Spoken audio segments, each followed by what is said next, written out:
Bienvenidos al repaso de la lección de escuela sabática para el sábado 21 de mayo titulado La promesa. El versículo para memorizar lo encontramos en el libro de Génesis, capítulo 24, versículo 1, que dice lo siguiente: Era Abraham ya viejo y bien avanzado en años, y Jehová había bendecido a Abraham en todo.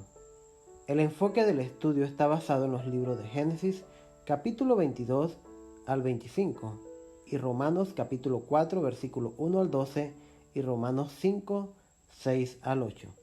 Introducción. Esta sección nos lleva al momento culminante de la experiencia religiosa de Abraham, el sacrificio de Isaac. Este sacrificio es la prueba de fe de Abraham. Este suceso intrigante marca el centro de la estructura del libro de Génesis, un recurso literario utilizado para alertar al lector sobre la importancia del capítulo. Se exploran varias preguntas. ¿Cuál es el significado de esta prueba? ¿Por qué pidió Dios a Abraham que sacrificara a su hijo? En contradicción con su promesa, ¿cómo proveerá Dios? ¿Por qué cambió el sacrificio de Isaac a la expectativa de un cordero y finalmente al carnero? ¿Cuál es el sentido teológico y profético del sacrificio fallido? Después de esta dramática incidente, no ocurre ningún acontecimiento importante en la vida de Abraham. La siguiente historia destacada es el matrimonio de Isaac con Rebeca. Luego, Abraham se casa con Cetura y finalmente muere bien avanzado en años. La temática de la lección. 1. La importancia de la expiación. El sacrificio de Isaac implica más que un problema ético o un encuentro existencial. La narración bíblica trata sobre el tema de la expiación y revela su misterio, su significado profundo, su proceso cósmico y sus propósitos escatológicos. El llamado de Dios a Abraham, formulado para bendición de las naciones, se cumple mediante la expiación registrada en el sacrificio de Isaac. Segundo, el poder de la oración. El matrimonio de Isaac se fundamenta en la oración. La hermosa historia de la oración de Eliezer y su cumplimiento es especialmente inspiradora y rica en significado y lecciones espirituales. Comentario. La importancia de la expiación. La referencia a la expiación ya está presente en la noción de prueba. El significado del verbo hebreo nisa, probó, Génesis 22:1, abarca dos ideas opuestas. Por un lado, tiene que ver con el juicio. Dios probó para saber lo que había en su corazón. Deuteronomios capítulo 8, versículo 2, comparar con Salmos 139:1, 23 y 24. El ángel del Señor enuncia claramente este aspecto. Génesis 22, 11 y 12. Por otro lado, la idea bíblica de prueba va más allá de la mera examinación profunda que Dios necesitaba darle a Abraham para evaluar la calidad de su fe. Moisés usa el mismo verbo, nisa, probar, para tranquilizar al pueblo que tiembla ante el estruendo del Sinaí. Éxodo 20, 18 al 20. En vez de ser un acto arbitrario y cruel dirigido contra los que son probados, la prueba divina aporta la perspectiva positiva y promisoria del juicio divino y la expiación en favor de los probados. Por lo tanto, debe entenderse en relación con el pacto de gracia y salvación. La idea de la expiación vuelve a aparecer con el carnero, que al verlo Abraham se sorprende. Abraham e Isaac estaban esperando un cordero. Génesis 22, 7 al 8. Al tembloroso interrogante de Isaac, ¿dónde está el cordero?, que implicaba otra pregunta: ¿soy yo el cordero? Abraham responde: Dios se proveerá.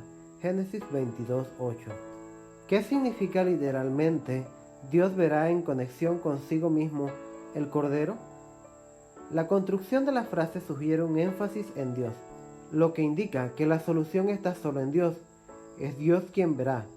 La expresión verá en conexión consigo mismo es engorrosa. Es única en la escritura hebrea.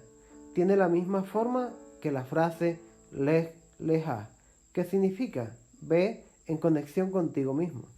Es engorrosa. Es única en la escritura hebrea. Tiene la misma forma que la frase leja, que significa ve en conexión contigo mismo. Por lo tanto, la forma verbal ir debe traducirse como Dios se verá por sí mismo como el Cordero, lo que significa que Dios se proveía a sí mismo como el Cordero. La intención de esta historia no era responder la pregunta de los orígenes de los sacrificios de animales, ni prescribir lo que los seres humanos deben hacer y darle a Dios para obtener la salvación. El carnero que ocupó el lugar de Isaac representaba el regalo de Dios le hizo a Abraham de sí mismo. El proceso de salvación se originó en Dios. Como Pablo enfatiza, Dios estaba en Cristo reconciliando consigo al mundo. Segunda de Corintios 5:19. No obstante, más allá de esta función sustitutiva del animal, el carnero como holocausto contiene profundas lecciones teológicas. La naturaleza del sacrificio expresaba su significado espiritual. El holocausto era el único sacrificio que requería quemar la totalidad del animal. Levíticos 1:9. Por ende, el holocausto señalaba la plenitud del sacrificio de Dios por medio de Jesucristo para la salvación de la humanidad. Hebreos 9:12, Hebreos 10:10. De la misma manera, se ofrecía un holocausto en el día de la expiación. Levíticos 16:3 y 5. Más que ningún otro pasaje bíblico, este comparte el lenguaje con el texto del sacrificio de Isaac. Encontramos la misma asociación de palabras en ambos textos. Holocausto. Génesis 22:13. Comparar con Levítico 16:3 y 5. También encontramos la palabra aparecer, en la misma forma pasiva. Génesis 22:14.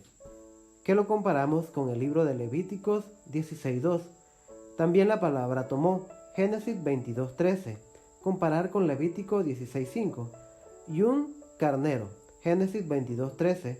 Comparar con Levítico 16:5. Esta conexión intertextual única sugiere que el autor del ritual del día de la expiación tenía en mente el texto del sacrificio de Isaac y que deliberadamente puso esta historia en la perspectiva del día de la expiación. Por consiguiente, la historia de la ofrenda de Abraham y su acto de atar a Isaac va más allá de la experiencia existencial privada, religiosa o ética de una persona. Esto es una profecía. El hecho de que Dios proveyese el carnero apunta tipológicamente al día de la expiación escatológico, en el que Dios acepta ese sacrificio para el cumplimiento histórico de la expiación de la humanidad. Daniel 8:14, en vista del reino de Dios. Daniel 7:9 al 14. Material auxiliar. El poder de la oración. La oración de Eliezer, Génesis 24:12 al 14, tiene tres componentes. Eliezer se dirige a Dios como su Dios personal e histórico. Génesis 24:12. Eliezer ruega por el éxito de la operación. El verbo hebreo hak-re, que me das éxito, Génesis 24:12, deriva del verbo kará, que significa acontecer y transmite la idea de oportunidad. Ruth 2:3. El siervo pide a Dios que dé lugar a la posibilidad de este encuentro. La noción de casualidad fortuita no tiene cabida aquí. El hecho de que Dios tenga el control del azar significa que obrará dentro de los parámetros de la que parece ser azar desde el punto de vista humano. Él es Dios de la providencia, quien puede hacer que ocurra el evento.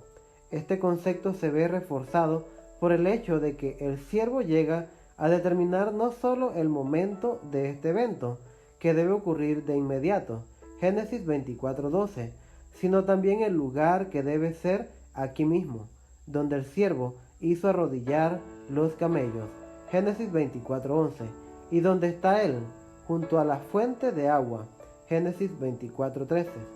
Punto número 3. Eliezer establece condiciones específicas.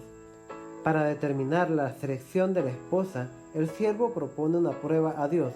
La candidata no solo debe dejar su cántaro ante él, un extraño, Génesis 24:14, sino también debe ofrecer voluntariamente para dar de beber a sus 10 camellos. La dificultad de la prueba establecerá si Dios está detrás de ella, Génesis 24:14, comparar con Jueces 6:36 al 40. Esta prueba, sin duda, no es simplemente una señal sobrenatural que muestra la aprobación de Dios, también es una prueba de carácter que revela la personalidad de esa mujer, su generosidad y amabilidad, su voluntad de servir más allá de lo requerido, su hospitalidad, así como su resistencia y fortaleza física. El cumplimiento de la oración del siervo comenzó incluso antes de que él orara. Génesis 24:15, comparar con Mateos 6:8. El relato de cómo se cumplió su oración comienza con una sorpresa, que se traduce con la palabra he aquí, que representa a Rebeca. Además, la referencia al cántaro sobre su hombro, Génesis 24:15, repite los términos de la petición del siervo a Dios, Génesis 24:14. El informe luego procede a especificar las cualidades físicas de esa mujer, su belleza y su virginidad, Génesis 24:16. Su origen familiar la califica para casarse con Isaac. La información espacial de que descendió la fuente se suma al suspenso. El siervo está ansioso por saber, Génesis 24:17. Para asombro del siervo, Rebeca cumplió con precisión todos los requisitos de la prueba. Baja el cántaro, Génesis 22:18, tal como lo había descrito el siervo en su oración. También se ofrece voluntariamente para cargar agua y dar de beber a los camellos, Génesis 24:19. Tal como lo había estipulado el siervo, Rebeca incluso supera las expectativas del siervo. No solo cumple con su deber al dar de beber al siervo, sino además agrega una invitación expresa a beber. También pone celo, entusiasmo y eficiencia en su trabajo. La reacción del siervo es un silencio expectante. Génesis 24:21. Aunque oró por esta señal, se maravilla del milagro increíble, y sin embargo, todavía tiene una mezcla de fe y duda. Realmente no sabe si ha tenido éxito. Eleva una segunda oración de bendición al Señor.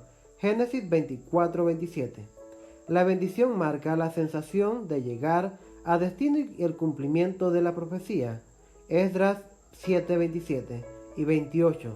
Daniel 12:13. El hecho real de que Rebeca cumpliera la palabra exacta de sus oraciones permite que el siervo comprenda que Dios no es simplemente un Dios de amor y gracia, sino un Dios de verdad y acción, que hace que las cosas sucedan. Aplicación a la vida. La importancia de la expiación. Analicen con la clase el significado teológico de la expiación y cómo esta verdad afecta su vida personal. ¿Qué es la expiación para ustedes? ¿Por qué necesitamos de la expiación? ¿Cómo comunicarían esta necesidad a un amigo posmodernista que no siente la necesidad del perdón? Analicen la importancia espiritual y existencial de la verdad adventista del séptimo día de la expiación escatológica. Analicen la relevancia de la interpretación profética de los 2300 tardes y mañanas. Daniel 8:14. ¿Cómo afecta nuestra vida esta difícil verdad profética? ¿Cuán capaces somos de comunicar esta verdad de una manera eficaz, clara y convincente a un amigo secularizado?